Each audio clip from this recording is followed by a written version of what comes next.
Maranata, meus irmãos, tudo bem? Falem aqui comigo. Sim, falem aqui comigo. Vamos meditar sobre o reino de Deus? Vamos lá. Neste vídeo, eu vou dar continuidade à série de vídeos que eu tenho feito sobre o dia do Senhor. Essa expressão aparece em Apocalipse capítulo 1, ela está intimamente ligada ao retorno de Cristo. E a gente está passeando pelos capítulos aonde essa expressão aparece e meditando e pedindo ao Espírito Santo que nos dê direção e nos dê a capacidade de compreender para que a gente consiga aplicar.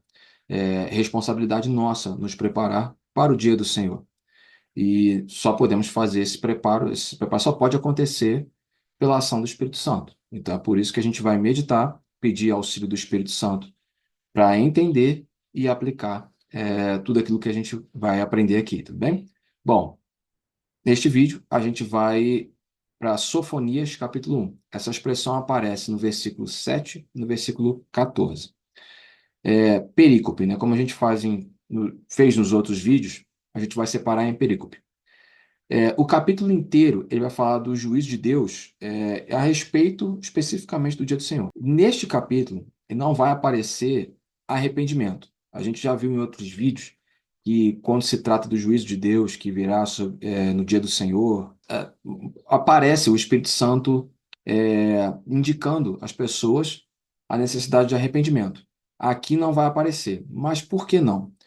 Porque essa mensagem de arrependimento aparece no capítulo 2, que não é o alvo da nossa meditação aqui. Então, a gente não vai ver nenhum chamado a arrependimento. A gente vai ver, basicamente, uma descrição, um anúncio do juízo de Deus que Cristo trará no dia do Senhor. Tudo bem? Versículo 1 e 2 diz assim: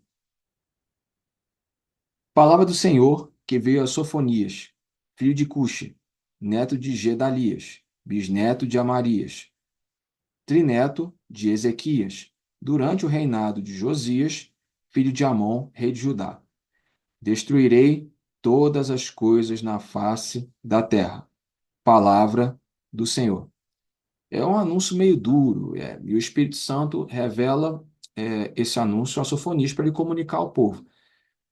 O juízo de Deus virá. Ah, pode soar um meio que fim do mundo mesmo, no sentido de destruição total, vai ficar um vazio. Não é bem isso. Isso é uma figura de linguagem que Deus está usando para anunciar destruição. A gente vai ver isso um pouquinho mais para frente. Versículos 4 a 6 diz assim: Estenderei a mão contra Judá e contra todos os habitantes de Jerusalém.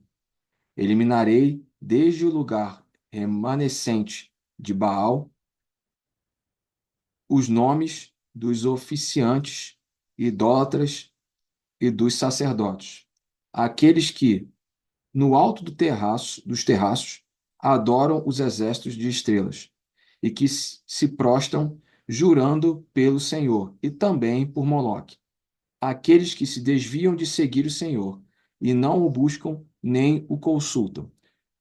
Você vê que ele está explicando o que é essa destruição total, né? Não é deixar vazio. Ele vai trazer juízo. Ele fala sobre a casa de Judá. Ou seja, o juízo de Deus vai começar pelo meio de seu povo. Eu não sou judeu, Diego. Romanos, capítulo 11. A gente já falou isso aqui anteriormente. Nós fomos enxertados. Então, se o juízo vai começar pela casa de Deus, não é só para o judeu. Se você é gentil, convertido a Cristo, está dentro do mesmo barco. E esse juízo vai começar por quê na casa de Deus? É importante que a gente entenda isso aqui. Ele fala de pessoas que deveriam, são oficiais, né? Pessoas que deveriam, de alguma forma, contribuir para o povo andar dentro da aliança em Cristo, dentro da lei de Deus, que é Cristo, e, na verdade, estavam desviados. Como desviados? Ao mesmo tempo que eles queriam cultuar a Deus, de alguma forma falavam em nome de Deus, também falavam em nome de Moloque, e também faziam idolatria, e o alvo da idolatria eram estrelas, eram corpos celestes. Então você percebe que ele está falando de pessoas que foi comunicada a aliança, pessoas que até então tinham compreensão do pacto de Deus com o povo, pessoas que não eram ignorantes a respeito da lei de Deus, mas mesmo assim faziam mistura, sincretismo religioso. Misturavam aquilo que era algo de Deus, a sua lei, o culto a Deus, com culto a demônios, culto a entidades satânicas, e misturando tudo isso. E não só isso, mas de alguma forma isso era transmitido ao povo. Agora você veja o motivo do juízo de Deus começar pela casa de Deus. Versículos 7 a 8 diz assim: Calem-se diante do soberano Senhor, pois o dia do Senhor está próximo. O Senhor preparou um sacrifício, consagrou os seus convidados. No dia do sacrifício do Senhor, castigarei os líderes e os filhos do rei e todos os que estão vestidos de roupas estrangeiras. Deus vai fazer o sacrifício? É. O dia do Senhor vai ter sacrifício e ele consagrou seus convidados. Sacrifício, se você já leu a Bíblia em algum outro momento, já deu uma vasculhada no Antigo Testamento, o culto a Deus, ele tem como liturgia o sacrifício na primeira aliança. Na segunda aliança, a gente já tem clareza de que o sacrifício é Cristo, mas você precisa entender que Sofonias está na primeira aliança. Então, o povo entendia muito facilmente o que era esse anúncio. Deus preparou o sacrifício. Vai ter derramamento de sangue. E o derramamento de sangue não vai atingir só as pessoas comuns. Ele fala daqui dos filhos do rei. Ou seja, o, o juízo de Deus vai atingir todas as camadas da sociedade, inclusive aqueles que talvez pudessem pensar e não seriam atingidos. Afinal de contas, eles estavam acima na camada social, eles faziam parte da nobreza. Pois é, não interessa em qual camada social a gente está, se é na A, se é na B, se é classe média, se é classe alta, se é classe baixa, não faz diferença. Quando o juízo de Deus é estabelecido, atinge quem tem que atingir. E não interessa a camada social onde essa pessoa esteja inserida. Versículo 12 diz assim: Nessa época, vasculharei Jerusalém com lamparinas e castigarei os que são complacentes, que são como vinho envelhecido, deixando com os seus resíduos deixado com os seus resíduos, que pensam, o Senhor nada fará, nem bem, nem mal. Deus estava a estabelecer o juízo, mas ele fala de um juízo interessante. Ele fala de pessoas que deveriam ser crentes, mas eles imaginam Deus de forma inerte. Como é que é isso? É basicamente assim, como se fosse um deísmo. A ideia é, Deus não vai fazer bem nem vai fazer mal. Isso parece um pouco distante, talvez pareça um pouco distante para você, talvez pareça um pouco distante para mim, mas não é tão distante. Aonde que a gente consegue perceber esse tipo de comportamento? É mais ou menos assim. Aonde tem a presença de Deus? Na igreja, no culto, no prédio, no salão, aonde nos reunimos para fazer culto. Saiu de lá, a presença de Deus não vai com essa pessoa que olha a Deus de forma dicotômica, né? Deus está aqui, mas lá não está, e tenta viver sua vida alheia à presença de Deus. É isso aqui que está acontecendo. Deus não vai fazer bem nem mal. Então eu vou lá, presto meu culto, faço meu ritual, dou a minha ofertinha. É nesse momento que Deus vai olhar, tudo certo. Saiu daqui, Deus não vai fazer nem bem nem mal e eu posso viver a minha vida da minha forma. Esse tipo de pessoa que deveria viver a aliança em Cristo e está vivendo como se a aliança em Cristo não tocasse todas as esferas da vida dele, essa pessoa está incorrendo no juízo de Deus. É importante que a gente compreenda isso, porque a presença de Deus está em todos os lugares, Deus olha tudo, Deus não é inerte, e é importante que a gente entenda, a nossa vida não fica alheia a Deus, e Deus não está alheio à nossa existência. Isso não existe. Versículo 18 diz assim: Nem a prata, nem o ouro poderão livrar-nos do dia da ira do Senhor, no fogo de seu zelo. o mundo inteiro será consumido, pois ele dará fim repentino a todos os que vivem na terra.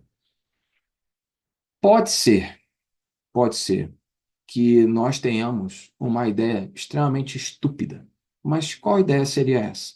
De alguma forma, a gente conseguir se livrar do juízo de Deus, do dia do Senhor, a partir de algum recurso que a gente tenha. Ele fala aqui de ouro e prata. É basicamente aquela ideia do tipo, eu estou em camadas acima, que a gente já falou antes, e eu não vou ser atingido. Mas como? Eu tenho recursos para não ser atingido. Irmão, isso é uma ideia extremamente estúpida, mas é muito estúpida. E a gente não pode cair nessa ideia. Qual a ideia? De que a gente pode, com os recursos que a gente tem, abre parênteses, recurso que o próprio Deus nos deu, fecha parênteses, de alguma forma utilizar isso para fugir do juízo de Deus. Não, não vai. Só existe uma maneira de escapar do juízo de Deus: o arrependimento e a cobertura do sangue do Cordeiro. É Cristo quem nos livra do juízo de Deus e nos coloca do lado dos justificados. Caso contrário, é juízo de Deus. Não tem outra maneira de escapar do juízo de Deus. Não tem outra maneira de ser salvo do juízo de Deus. Não são recursos, não são coisas que a gente possa ter ou coisas que a gente possa fazer para poder escapar do juízo de Deus. Sou ofertante, não faz diferença. Sou dizimista, não faz diferença. Eu sou um cara muito assíduo na igreja, também não faz diferença. Eu sou participante dos ministérios da minha igreja, eu sou participante do culto, da liturgia. É, as lideranças da minha comunidade, elas sabem que pode contar comigo. Não faz diferença. A única coisa que faz diferença em relação ao escape do juízo de Deus é a submissão a Cristo. Em nenhum outro lugar existe a possibilidade da salvação do juízo de Deus.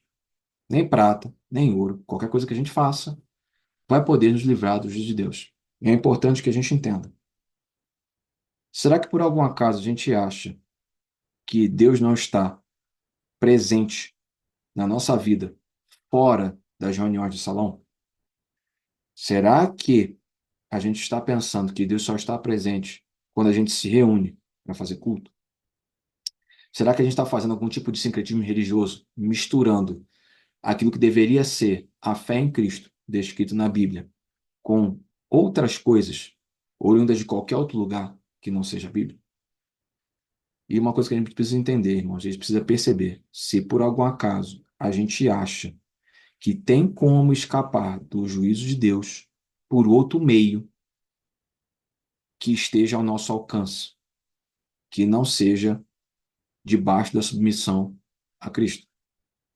Será que por algum acaso a gente está achando que a gente tem poder nas nossas mãos para, de alguma forma, ser livre das mãos de Deus? Sair do juízo de Deus? De alguma forma a gente tem poder para, do nosso jeito, escapar do juízo de Deus? Vamos orar? Senhor, nós pedimos a ação do Espírito Santo sobre as nossas mentes. Abra os nossos olhos. Nos permita ver se por algum acaso nós estamos fazendo mistura. Se a fé é em Cristo, a fé é somente em Cristo. Não pode ser trazido outras coisas, outras crenças para ser misturado. Isso não é fé. Isso é passível de juízo. Isso vai nos conduzir ao juízo. Isso pode nos enganar, mas não vai nos salvar. Senhor, nos ajude a perceber se por algum acaso a gente está confiando de que a gente tem nas mãos recurso, capacidade para escapar de algo que você estabeleceu. Pai, se o Senhor estabeleceu juízo, só nos resta arrependimento, só nos resta a submissão à aliança em Cristo, só nos resta a confissão, só nos resta o clamor pelo sangue do Cordeiro sobre as nossas vidas. A nossa mão não tem capacidade de pagar a salvação, a nossa mão não tem capacidade, não tem poder para nos livrar. Só um pode nos livrar: Cristo, mais ninguém. Se não for por Yeshua, se não for por Jesus, só resta juízo.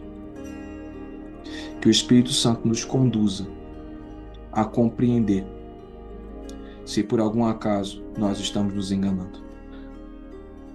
É o que nós pedimos em nome de Jesus, em nome de Yeshua. Amém.